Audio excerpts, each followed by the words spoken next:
I love your tattoo. Does true north always lead you home? He only glanced at her wrist because she almost dropped the coffee pot. A quick, instinctive movement, nothing unusual, until the sleeve slid back. And there it was. A small, sun-shaped tattoo with a single trailing vine. The exact design he once traced with his fingertips on the woman he could never forget. Adrian Locke froze. Breath caught halfway in his chest. This waitress, barely 20, maybe 21. She couldn't possibly know what that symbol meant. Yet she looked up with a polite smile, unaware of how her single gesture had just torn open a 20-year-old wound. He asked quietly, "Where did you get that tattoo?" She blinked, surprised. "Oh, this? My mom has the same one. She said it meant something important to her past." She didn't know her words had just changed everything. But what happens when the past walks right back into his life? Through her. Adrian Locke hadn't planned on stopping. He just needed air. 5 minutes away from the cameras, the handshakes, the carefully curated conversations that came with being who he was. But the moment he stepped into that quiet roadside cafe, something in the atmosphere shifted. It wasn't dramatic, more like a faint tug somewhere behind his ribs, as if the room recognized him before he recognized it. Warm yellow lights hung low over the tables, casting soft reflections on the worn counters.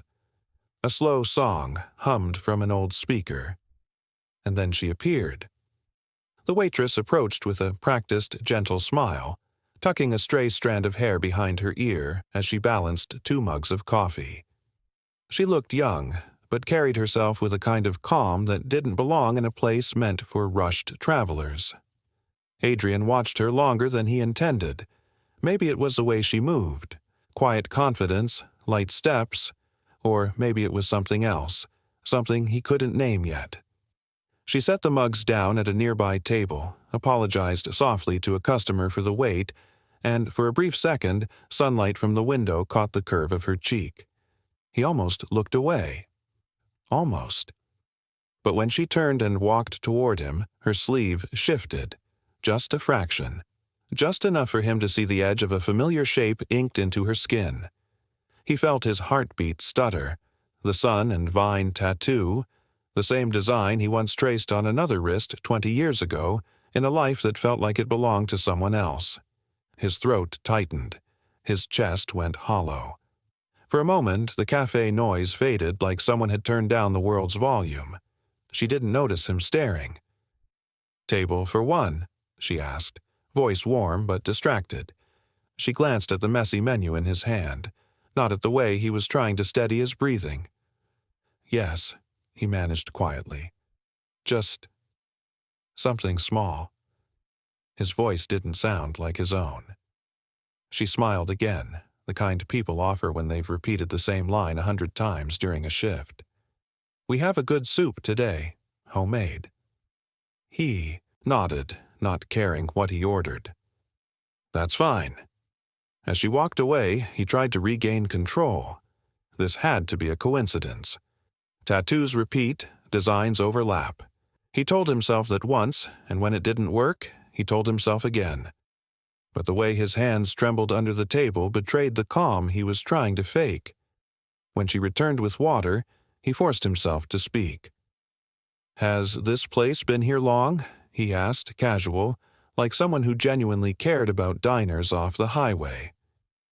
"Since before I was born," she said with a light shrug. "Family owned. Everyone knows everyone. I grew up around here." "That's so." He leaned back, studying her without making it obvious. "And your family lives nearby?" She nodded.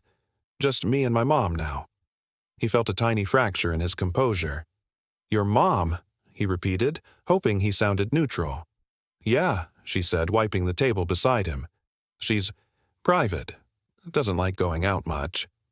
Private? A woman who vanished without a note would be private, wouldn't she? A woman who walked away from him, from everything they had, from the life they almost built. His jaw tightened, but he kept his eyes soft. "What does she do?" he asked lightly. Lila paused, like she was picking her words. A bit of everything. Whatever pays. She used to be more active, more alive. But life happens. He studied the way her eyes dimmed slightly when she said it, and in that moment the girl felt even more familiar. Not because she looked like Serena, she didn't, not really, but because she carried the same quiet strength Serena used to have, the kind formed by surviving too many storms with too few umbrellas. His gaze drifted back to her wrist. The tattoo was almost covered now, hidden beneath her sleeve, but he could still see the tip of the vine. He swallowed hard. "That tattoo," he said, trying to sound curious, not shaken. "Interesting design." She glanced at it, lifting her wrist without thinking. "This? Oh, it's not mine. I got it for my mom. She has the same one." She smiled faintly, said it meant something important, something from her past. The room felt suddenly too warm. He loosened the top button of his shirt without meaning to. "Do you know what it means?" "I asked once," she said, lowering her voice as if repeating a secret. She said it was a promise. One someone didn't keep. A slow chill crept through him. He forgot to breathe for a second. She didn't notice. She was already leaving to grab his order, calling softly to the cook behind the counter. Adrian watched her go, unable to decide whether he wanted her to come back quickly or not at all. He stared at the water glass in front of him, his reflection trembling slightly on the surface. A promise someone didn't keep. He wanted to dismiss it as a coincidence, to walk out, to rebuild the walls he'd spent years perfecting. But the universe rarely worked with coincidences that precise. Not for him. When she returned with his soup, he barely touched it. Lila, sensing something odd, asked, "Are you all right? You look kind of pale." "I'm fine," he lied. "Just a long day." Her concern was genuine, brief, and then she moved on to another table. But that single moment, her sincerity, the tattoo, the name she hadn't said yet, lodged itself in his chest like a shard of glass. He paid quickly, leaving a tip larger than the meal itself, and stepped into the evening air. The sky had started to dim, and streetlights flickered on one by one. He stood there for a full minute, inhaling slowly, grounding himself in the cool breeze. But the calm didn't return. It couldn't. Not after what he saw. As he walked toward his car, the unanswered question pulsed in the back of his mind, quiet but relentless. That tattoo wasn't random. That girl wasn't random. The past he spent years burying had just peeked out from beneath a rolled-up sleeve. And it wasn't going to let him go. Adrian barely remembered the drive home. The city lights blurred past his windows like streaks of gold and white, but none of it landed in his mind. All he saw, over and over, was that tattoo, that tiny sun, that curling vine, the same mark he once kissed on Serena's wrist when the world still felt simple. He told himself to breathe, to be rational, but the moment he stepped into his penthouse, the silence made everything louder. He loosened his tie, dropped it somewhere near the doorway, and walked straight to the window overlooking the skyline. His reflection stared back at him, jaw tight, eyes unfocused. He whispered almost to himself, "It can't be her." But the tremble in his voice betrayed him. He rubbed his palms together, pacing the width of the room. The penthouse felt too clean, too arranged, like a life curated for a man who didn't live in it anymore, and right now, he didn't. He was somewhere 20 years back, hearing Serena's laugh echo through his memory. That warm, careless laugh she had whenever she beat him at chess. The stubborn lift of her chin when they argued. The way she touched his cheek the night before she disappeared. No note, no call, nothing. He told himself for decades that she chose freedom over him, that he had been collateral damage in her need for independence. But seeing her daughter, because surely Lila had to be her daughter, destroyed that narrative in 1 second. He sat down at his desk and opened his laptop, hands unsteady but determined. If the universe refused to give him answers, he would dig for them until it hurt. He searched Serena's name first. Old articles, charity posts, volunteer rosters. Everything was outdated. No recent activity. He clicked through grainy photos from fundraisers she once helped organize. In every picture, she stood at the edges, smiling softly, eyes glowing with that fiery calm that always contradicted itself. He traced the screen with his thumb, swallowing hard. He typed her name again, added the town the cafe was in, added daughter, records, public notices. A dozen pages appeared, none connected. His frustration built, tightening like a vice against his ribs. He leaned back and exhaled sharply. Maybe he was wrong. Maybe thousands of people had that tattoo. Maybe Serena had nothing to do with this. But he didn't believe that. Not even for a second. A soft knock interrupted his spiral. His assistant, Grace, stepped inside cautiously, carrying a stack of folders. She studied him for a moment before speaking. "You left the event early. Everyone noticed." "I had work to do," he muttered, eyes staying on the laptop. Grace set the folders down and crossed her arms. 3 days ago, you said this week needed precision. Focus. Nothing unexpected." He didn't respond. "You've been distracted," she added. He looked up at her, forcing neutrality. "Everything's under control." "Adrian," she said gently, "this isn't you." He gave her a tight smile. "Maybe I'm evolving." She didn't laugh. She stared a second longer, then nodded slowly and left without pressing further. But her words lingered in the room long after she'd gone. He pushed the laptop away, grabbed his coat, and left the penthouse before he could think. His steps carried him straight back to the cafe, as if the question pulling at him lived there. Inside, the air smelled of grilled cheese and cinnamon.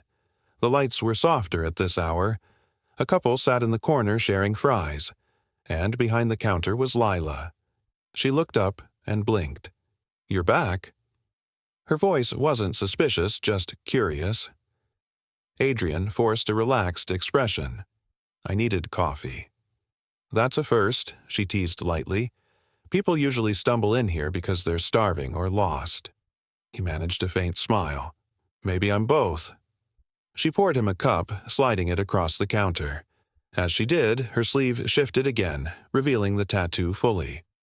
The sight hit him like a memory-triggered blow. He swallowed and leaned on the counter casually. "That design," he said again, trying to keep the tremor out of his voice. "Your mom ever tell you why she chose it?" Lila sighed softly, resting her elbows on the counter. "She never explains much. She's complicated." He raised an eyebrow. "Complicated how?" "Some days she's quiet, other days she's emotional about the smallest things. She hides old boxes under her bed, letters, photos, stuff she never lets me see." She shook her head with a half-smile. "Honestly, I've stopped trying to figure her out." A small wave of unease rolled through him. Serena was always guarded, always holding pain like something she didn't deserve to share. "Is she okay?" he asked. Lila hesitated, which told him more than words ever could. "She's managing." The word hung between them, soft, heavy. "Medical issues?" he ventured. She bit her lip. "We don't have great insurance. She avoids doctors when she can." His stomach tightened. He had spent years believing Serena chose a life away from him. But now he pictured her working long hours, struggling alone, raising a daughter without help or safety. A guilt he had no right to feel crawled up his throat. Lila noticed his silence. "You look worried. Everything okay?" He nodded quickly. "Just thinking." "About business?" she asked. "Something like that?" Her brow softened. "Don't let work consume you. People forget to breathe when they chase things that don't matter." He blinked at her, struck by how closely her words echoed Serena's from years ago. Serena once told him the same thing, leaning on his shoulder during a long night in his old apartment. "You live like the world's running out of time, Adrian. Someday you'll realize you already missed the parts that mattered." Lila tapped the counter. "Everything all right?" He forced another smile. "You remind me of someone I used to know." "Someone good?" His throat tightened. "The best." A customer called for her and she excused herself with an apologetic smile. Adrian watched her walk away, comparing every gesture to the woman he once loved. Serena used to tuck her hair behind her ear the same way. She used to laugh softly before answering a personal question. She used to carry the same kind of weight in her shoulders, quiet, unspoken, heavy. He stayed until she began cleaning tables, then rose to leave. As he reached the door, she called after him, "Hey, you're here a lot lately." He turned. "Do you want me to stop?" "No," she said quickly, shaking her head. "Just, most people don't come here twice in one day." He chuckled under his breath. "Maybe this place is growing on me." She smiled. "Or maybe you're running from something." He froze for a second. Not visibly, not noticeably, but inside her words struck deeper than she knew. He lifted a shoulder. "Aren't we all?" She nodded in quiet agreement. "See you round?" she asked. "Yeah," he said softly. "You will." He stepped into the night, the cool air brushing against his skin like a reminder that he couldn't outrun the truth anymore. He headed toward his car, but paused when he heard her voice inside the cafe, muffled by the closing door. "Mom, I'm finishing late." "Yeah, I'm okay." "No, I didn't tell him anything." His pulse jumped. Didn't tell him anything. His breath slowed, unease coiling in his chest. That single sentence cracked open his denial like a fault line. Serena knew something, and she didn't want Lila to say it. For the first time in years, Adrian felt real fear. Fear that the past he thought he understood was about to reveal a truth he wasn't ready to face. Rain had a way of quieting the world, softening everything it touched, and on that particular evening, it felt like the sky was holding its breath. Adrian noticed it the moment he stepped out of his car, the steady rhythm of water against the pavement, the faint glow of streetlights blurred by the downpour, the thick scent of wet asphalt rising into the air. But what he noticed most was how empty the cafe looked through its rain-streaked windows. Only 2 tables were occupied, and even those customers seemed half asleep, hunched over warm mugs. He hesitated at the door, unsure if coming back again so soon made him obvious. But his feet moved on their own, drawn in by something heavier than curiosity. When he pushed the door open, a small bell chimed, and Lila looked up from behind the counter. She smiled, not the automatic kind she used for strangers, but one that carried a flicker of recognition. "You picked the worst night to be outside," she said, wiping her hands on a towel. "Seems so," he replied, brushing droplets from his coat, but his voice sounded tired, even to himself. She noticed. Of course she did. There was something intuitive about her, like she saw beneath the layers people wore without them realizing it. She gestured toward a booth away from the drafty entrance. "Sit there. It's warmer. I'll get you something hot." He didn't argue. He just nodded and walked over, feeling the strange comfort of someone making space for him. The booth had a dim lamp with a soft amber glow, turning the rain outside into moving patterns of gold.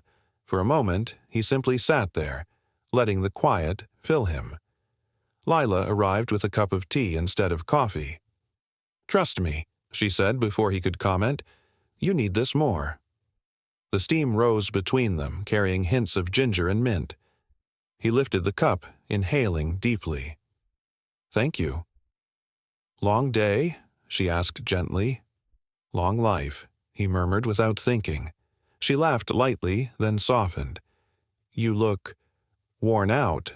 Not in a bad way, just human." "Human," he echoed with a faint smile. "Haven't heard that in a while." She slid into the seat across from him, not fully sitting, just leaning for a moment as if giving him space to talk if he wanted to. "You know, you don't have to pretend here. People come here to breathe. He studied her, the easy honesty in her expression, the quiet confidence in her voice. Serena used to say the same thing. This place is ours to breathe, Adrian. He felt the old memory brush against him like a hand on his shoulder. You ever feel like your life belongs to everyone but you? He asked softly. Her eyes flickered with surprise. Every day, she said quietly. I make choices around everyone else's needs. Mom's health, bills, work. Sometimes I forget what I even want. What do you want? He asked. She shrugged, tucking a loose hair behind her ear, the exact gesture Serena had done 100 times.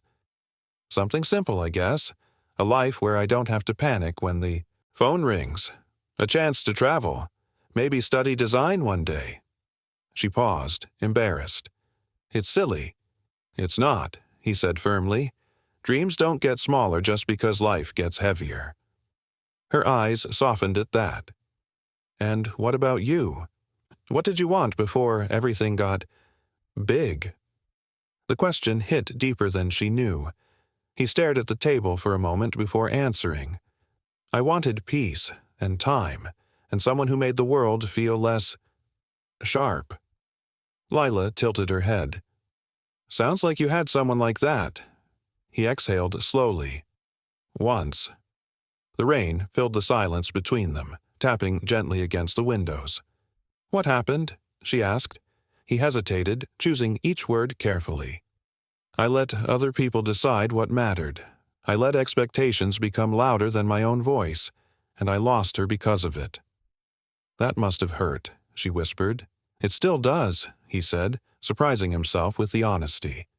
She sat back, watching him as if piecing together things he didn't say out loud. And somehow, her presence didn't feel intrusive. It felt grounding, familiar in a way that stirred old grief. You talk like you're still carrying it, she said. Some losses don't fade, he answered. A quiet understanding passed between them. Then she smiled gently. You know, you're not what I expected from a billionaire. He lifted a brow. And what's that? Cold, distracted, untouchable. She shook her head lightly. But you're different. Is that a good thing? It's a human thing, she said. He didn't know why, but that simple sentence settled into him like warmth. He watched her walk back behind the counter to help another customer, the soft sway of her steps, the patience in her tone, the kindness in her eyes. And for a moment, he saw Serena in every fragment of her. Her openness, her stubborn gentleness, the way she held herself like someone who'd learned to be strong out of necessity, not choice. But it wasn't just the resemblance. It was the feeling, the familiarity, the ache. When Lila returned to check on him, she sat down fully this time, her expression curious. Can I ask something? Of course. You said you lost someone. Did you ever try to find her? He stared at his hands, fingers tightening around the warm cup. I didn't know how, and by the time I tried, it was too late. Too late to find her? Too late to fix the damage, he replied quietly. She didn't look away. My mom says people disappear for reasons that aren't always selfish. His gaze snapped to hers. Your mom sounds wise. Sometimes, she said with a small grin. Sometimes she's a mystery. What's her name? He asked, trying to sound casual. But something in his voice cracked, just enough for her to notice. She looked puzzled for a moment. Then she said it. Serena. The sound of the name tore through him like a lightning bolt. He froze. Not visibly, not dramatically, but in that small, private way a person freezes when the truth finally corners them. Layla leaned in slightly. Are you okay? He forced a breath, but it felt thin. Yes, he said quietly. I just haven't heard that name in a long time. She nodded, studying him with a curiosity that bordered on concern. It's unusual. People always comment on it. Serena, he repeated under his breath, unable to stop himself. Yeah, she said softly. She's the strongest person I know. He felt a sharp sting behind his ribs. The rain outside grew heavier, blurring the world beyond the glass. He couldn't stay. Not now. Not with his heart beating too fast, his thoughts spiraling, his guilt rising like a storm. I should go, he said abruptly, standing up so quickly she blinked in surprise. What? Did I say something wrong? No, he said, shaking his head. Not at all. There's something I need to do. She frowned slightly. Will you come back? He didn't trust himself to answer. He just managed a soft, strained smile. Take care, Lila. She watched him leave, confusion and concern mixing in her eyes, and as he stepped into the rain, letting it soak straight through his coat, the truth hit him with full force. He couldn't avoid this anymore. Not the memories, not the guilt, not Serena, and certainly not the possibility, terrifying, undeniable, that Lila wasn't just a reminder of the past. She was the past, alive, breathing, standing right in front of him, and he needed answers before the truth destroyed her too.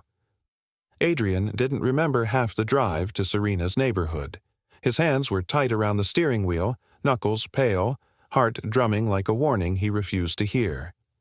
All he knew was that if he stopped now, if he hesitated for even a second, the truth would slip away again, and he couldn't live with that.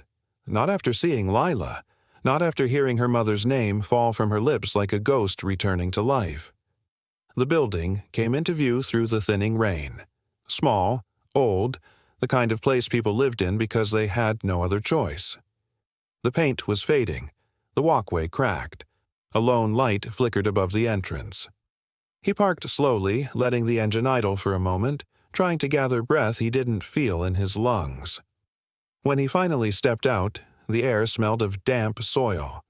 Plants lined the railing of the second-floor balcony, little green survivors clinging to chipped pots. Serena always did love keeping small, fragile things alive. He recognized her touch immediately. His chest tightened. He climbed the stairs, each step feeling heavier than the one before. At her door, he raised a hand to knock but paused when he noticed the worn welcome mat and the faint scratches on the doorframe. Signs of a life far different from the world he had built for himself. He knocked gently. Inside, he heard footsteps, light, cautious ones. The door unlocked with a soft click, and when it opened, time seemed to split open at the seams. Serena stood there, older, thinner, her hair pulled back loosely as if she'd been too tired to finish the thought of styling it. There were faint circles under her eyes and lines he didn't remember. But it was her, and for a moment, neither of them breathed. Her fingers curled against the edge of the door. Adrian. His name came out broken, like something she hadn't allowed herself to say in years. He swallowed. Hi, Serena. She blinked rapidly, tears threatening to spill but refusing to fall. What are you doing here? I needed answers, he whispered. She opened the door wider but didn't step aside fully. A silent message. Come in, but keep your distance. I'm not sure if you belong here anymore. He walked inside slowly. The apartment was small, almost painfully so. A worn sofa, a tiny kitchen with mismatched dishes, blankets folded neatly despite frayed edges. On the counter sat a row of pill bottles she must have tried to hide quickly, turning them so the labels weren't visible.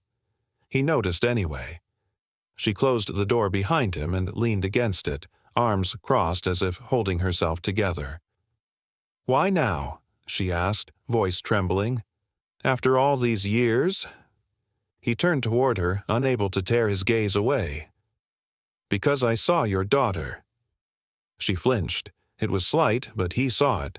Her hand rose to her chest instinctively, as if shielding old wounds. Does she know? He asked softly. No, Serena whispered. She never knew. That was the point. Adrian stepped closer, then stopped himself. Why did you leave, Serena? Why didn't you tell me? You vanished. I searched for you." She laughed, but it was bitter, small. "You searched? With what? Your schedule? Your bodyguards? Your meetings?" She shook her head, tears finally slipping free. "Your family cornered me, Adrian. They came to me when you didn't know.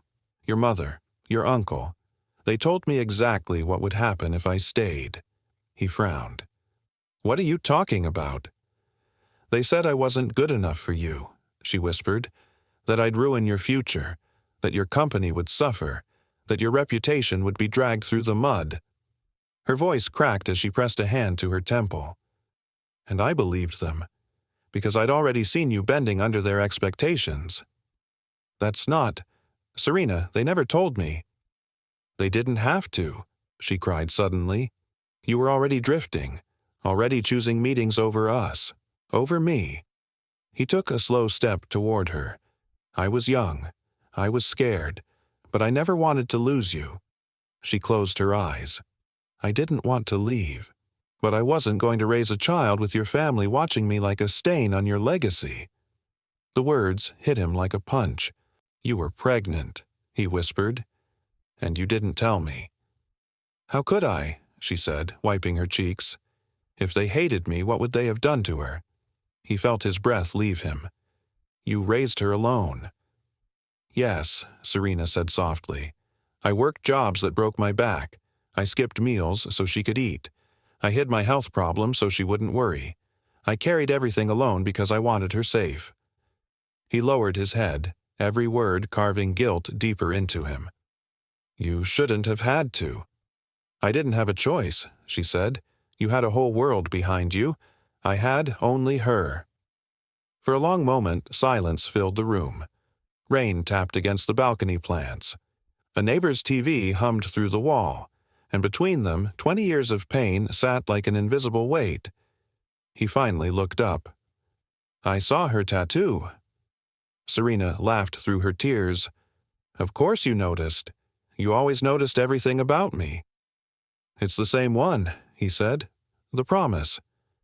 "The promise you broke," she replied gently. He closed his eyes. "I never wanted to." "I know," she whispered. "But you did." He stepped toward her again, and this time she didn't move away. His voice dropped. "Serena, I would have loved her. I would have loved both of you." "I believe that now," she said. "But back then, I didn't trust the world you lived in." He brushed a tear from her cheek before he could stop himself. She didn't push his hand away. "I'm so sorry," he whispered, "for everything." She nodded, lips trembling. "I know." Just then, the front door rattled, a key turning. They both turned as the door opened and Lila stepped inside, shaking off the rain from her jacket. She froze when she saw Adrian. Her bag slipped slightly off her shoulder. "Mom?" she whispered. Serena wiped her face quickly. "Lila!" But Lila's eyes were already darting between them.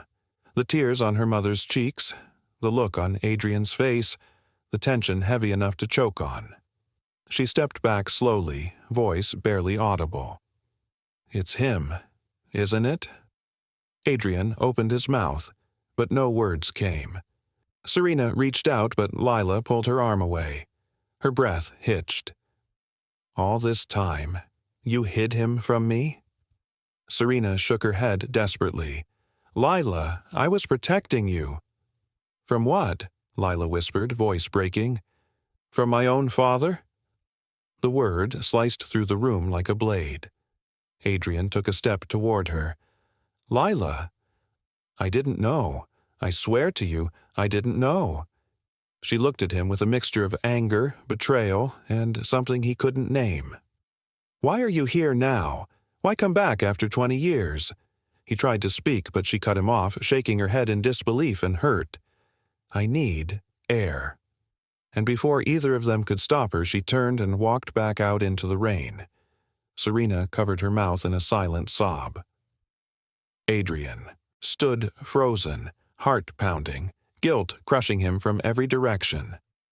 The reunion he had longed for, imagined, feared, had shattered before his eyes. And now he had to face the consequences, not just of losing Serena, but of losing the daughter who never knew him at all. Leela didn't run far, but in that moment she might as well have been a world away. Adrian found her a few minutes later, sitting on the curb at the edge of the parking lot, arms wrapped around her knees, rainwater gathering in small rivers along the pavement. The streetlight above her flickered, casting her in shifting shadows, and for a moment he saw her not as a waitress, not as a stranger, but as a daughter who'd had her entire life rewritten in a single breath.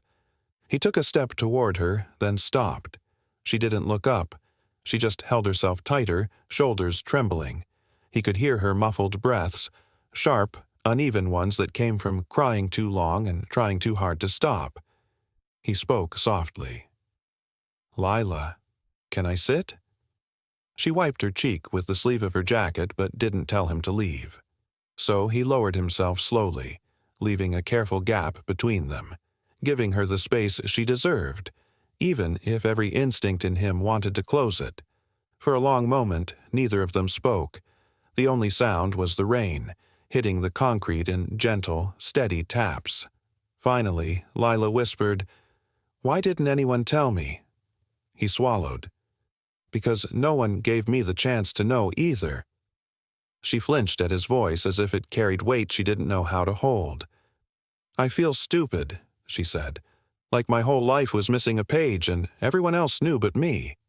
"That's not your fault," he said gently. Her eyes filled again. "Then whose fault is it?" He didn't look away. "Mine. Your mother's. The world we were in. All of it." She hugged her knees closer. "You're a billionaire, Adrian. You could have found her. You could have found me." "You're right," he whispered. "I could have tried harder. I should have." She didn't reply. Her breathing steadied, but the hurt lingered in her expression. Raw, unfiltered, honest. He let the silence sit before he continued. "I was young. I made decisions because I was scared. Scared of disappointing my family. Scared of losing control. Scared that loving someone so deeply would cost me everything I'd been raised to value." His voice cracked at the edges. "And it did, but not in the way I expected." Her stare drifted toward the dark street. "Mom said she left to protect me." "That's true," he said. "And she was right to. The people around me back then, they weren't kind to her, and I didn't see it until it was too late." Lila glanced at him then, just a short, searching look. "Did you love her?" He exhaled, the truth falling out like something he'd held too long. "More than anything. And I didn't get the chance to show it the way she deserved." "And me?" she asked quietly. Would you have wanted me?" His heart clenched. "Lila, the moment I realized who you were, He stopped, choosing honesty over polished words. "I felt like someone handed me a second chance I didn't earn. Like the universe was saying, you missed it once. Don't miss it again." A tear rolled down her cheek, but this time she didn't wipe it. "It's weird," she said. "I should hate you, or be furious, but I don't know. I always wondered what a dad felt like, what it meant to have one." He breathed in shakily. "I can't fix the years I wasn't there, and I won't pretend to have the right to just step in. But if you let me, even a little, I want to earn whatever place you'll give me." She looked at her hands, rain dripping from her fingers. "I don't know what I'm supposed to feel." "You don't have to know tonight," he said softly. "You don't need to forgive anything. You just need to feel safe, and I promise you, I will never be someone you need protection from." Her lips trembled. "I'm just tired." He nodded. "I know." Footsteps approached behind them. Serena's voice, soft but steady, broke through the rain. "Lila." Lila didn't turn at first. Serena moved closer, her breath uneven from crying inside. She crouched beside her daughter. "I'm sorry," she whispered. "I should have told you more. I should have trusted you with the truth." Lila let out a shaky exhale. "I just wish. You didn't have to do it alone." Serena touched her arm. "I didn't want you to grow up feeling like you were a burden on someone's world. You were my whole world. That was enough for me." "That's not fair to you," Lila murmured, "or to him." The three of them sat in a small triangle on the wet curb. Past mistakes, present pain, and the fragile beginning of something new, all held together by the quiet night. After a moment, Lila finally looked at Adrian. Really looked. "I don't trust you yet," she said honestly. He nodded. "You shouldn't. But," she took a small, steady breath, "I don't want you to disappear either." It wasn't forgiveness. It wasn't acceptance. But it was a doorway, cracked open just enough for possibility to slip through. Serena brushed a tear away, her voice trembling. "We can figure this out. Together." Adrian felt his chest loosen for the first time since everything began. "Whatever pace you need," he said to Lila. "I'll follow it." Lila wiped her eyes again and leaned slightly, not fully, toward her mother. And Serena wrapped an arm around her. Adrian didn't move closer. He simply stayed there, part of the moment but not intruding on it. Retreating just enough, staying just enough. Exactly where he needed to be. The rain eased to a drizzle, leaving behind the quiet stillness that follows a storm. It wasn't peace yet, but it was the first step toward it. And as they rose slowly, heading back toward the apartment building, Adrian knew that the next choices he made would define not just his future, but theirs. Weeks had a way of slipping by quietly, like pages turning in a book no one realized they were reading. And somehow, without any dramatic promises or sudden declarations, the three of them began building something that looked, if you tilted your head just right, like the start of a family. It happened slowly. The first time Adrian accompanied Serena to a medical appointment, he didn't hover or insist on taking over. He simply waited in the lobby, hands clasped, offering her a small smile when she came out tired but relieved. "Thank you for being here," she whispered. He only nodded. He didn't want credit. He just wanted her to feel supported in ways she hadn't for years. Leela warmed to him with the same slow, cautious rhythm. She didn't call him Dad. She didn't introduce him as anything more than Adrian. But she stopped flinching when he showed up unexpectedly, and she didn't hide the details of her life anymore. She'd text him small things. "We got new pastries at the cafe," or "There's a bookstore you should see." Messages that meant far more than the words suggested. The first time she brought him into that bookstore, she walked ahead of him, eyes bright in the warm afternoon light. "This is my favorite place," she said, brushing her fingers along the spines of used books. "I come here when I need to breathe." He smiled softly. "Show me what you love here." And she did.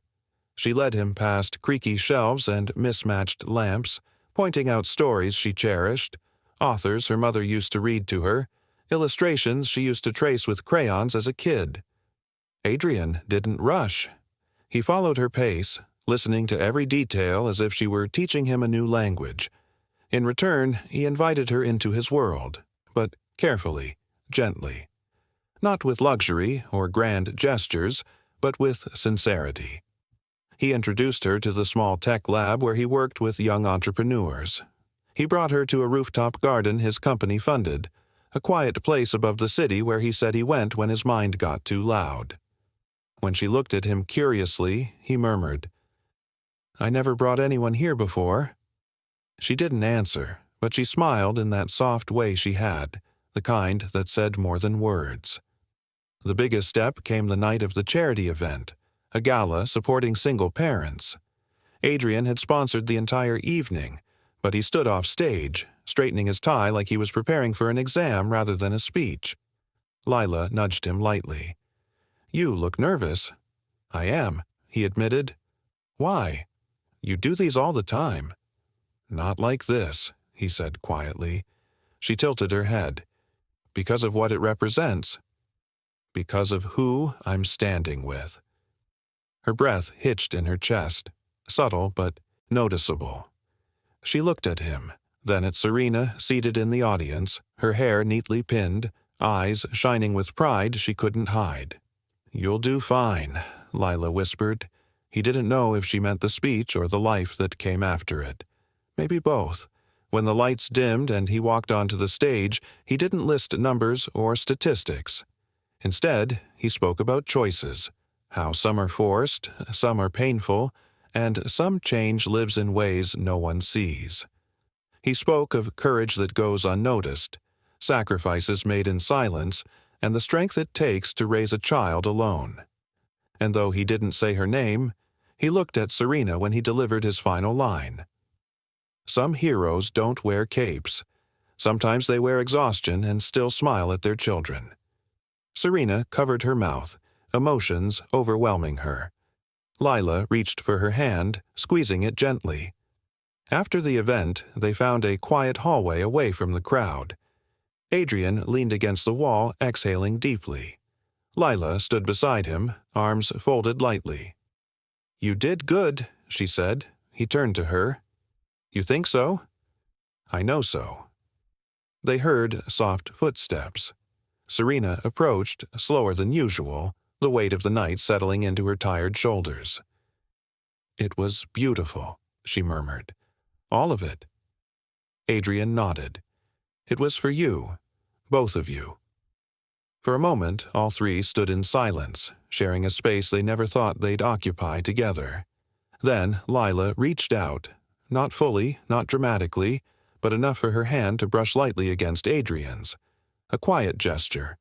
A beginning. She smiled at him, small and genuine. "We're figuring this out, right?" He breathed in, steadying himself. "I hope so. I won't push you, either of you. But I'm here. For as long as you want me to be." Serena rested a hand on her daughter's shoulder. "We're learning," she said softly. "And learning takes time." Lila nodded, eyes warm but still cautious. "Time's okay, as long as we're moving forward." They stepped out into the evening together, the cool night air brushing against their skin. The city around them buzzed with life, but in that small pocket of space, between the warmth of the building behind them and the quiet glow of street lamps ahead, everything felt still, possible, new. Their path wasn't perfect. It wasn't promised, but it was real. And for the first time in years, all three walked toward the future without running, from each other or from the truth. Hope didn't arrive like fireworks. It arrived like this: soft, steady, fragile, and incredibly brave.